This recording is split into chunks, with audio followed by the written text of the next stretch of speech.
জিক Mahmad Donald ট্রাম্পের Iran জয় করার খায়েশ ফুরিয়ে গেছে। ইরানের সঙ্গে এবার কূটনৈতিক সমাধানের পথ ধরতে চাইছে ট্রাম্প প্রশাসন। ইরানের সাথে চলমান উত্তেজনা নিরসনে যুদ্ধের পরিবর্তে এতদিনে এসে কূটনীতিকে প্রাধান্য দেওয়ার সংকেত দিয়েছেন তিনি। দেশটির তেহরানের সঙ্গে সংঘাত এড়াতে এবং মান সম্মান নিয়ে সরে আসতে কূটনৈতিক সমাধান খুঁজে বের করতে তিনি তার এই শীর্ষ পর্যায়ের প্রতিনিধি দলটিকে বিশেষ নির্দেশ দিয়েছেন।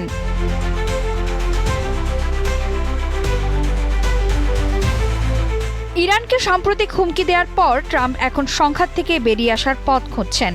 তিনি স্পষ্ট করেছেন, আলোচনার মাধ্যমেই চলমান সংকটের সমাধান সম্ভব। আলোচনার এই গুরুদায়িত্ব দেওয়া হয়েছে ভাইস প্রেসিডেন্ট জেডি ভ্যান্স, বিশেষ প্রতিনিধি স্টিভ হুইটকফ এবং প্রেসিডেন্টের উপদেষ্টা এবং জামাতা জ্যারেড কুশনারকে। মার্কিন প্রেসিডেন্ট তাদের কূটনৈতিক দক্ষতার উপর পূর্ণ আস্থা প্রকাশ করেছেন।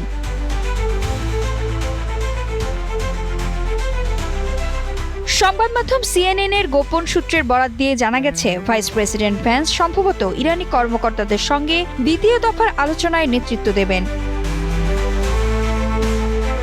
তবে মার্কিন যুক্তরাষ্ট্রের এবারের পদক্ষেপ হবে যৌথ প্রচেষ্টা।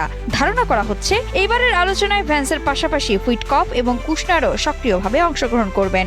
মূলত একটি দীর্ঘস্থায়ী সমঝোতায় যেন পৌঁছানো যায় সেই চেষ্টাই করবেন তারা। নতুন এই পরিকল্পনায় আন্তর্জাতিক বিশ্লেষকরাও আশায় বুক বেঁধেছেন। তারা মনে করছেন, এই পদক্ষেপ মধ্যপ্রাচ্যের অস্থিতিশীল পরিস্থিতি প্রশমনে একটি গুরুত্বপূর্ণ ভূমিকা পালন করতে পারে।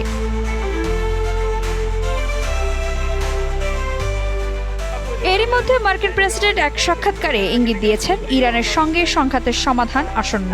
তিনি বলেছেন, তার মনে হয় আগামী 2 দিনে বিশ্ব অসাধারণ কিছু দেখতে চলেছে। ট্রাম্প উল্লেখ করেছেন, যুদ্ধটি যে কোনোভাবেই শেষ হতে পারে, তবে তিনি একটি কূটনৈতিক সমাধানের প্রতি আগ্রহ প্রকাশ করেছেন।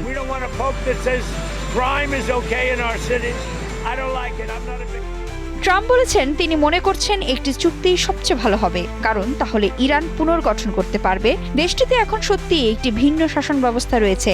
যাই হোক না কেন, উগ্রপন্থীদের নির্মূল করেছেন বলে মার্কিন প্রেসিডেন্টের দাবি।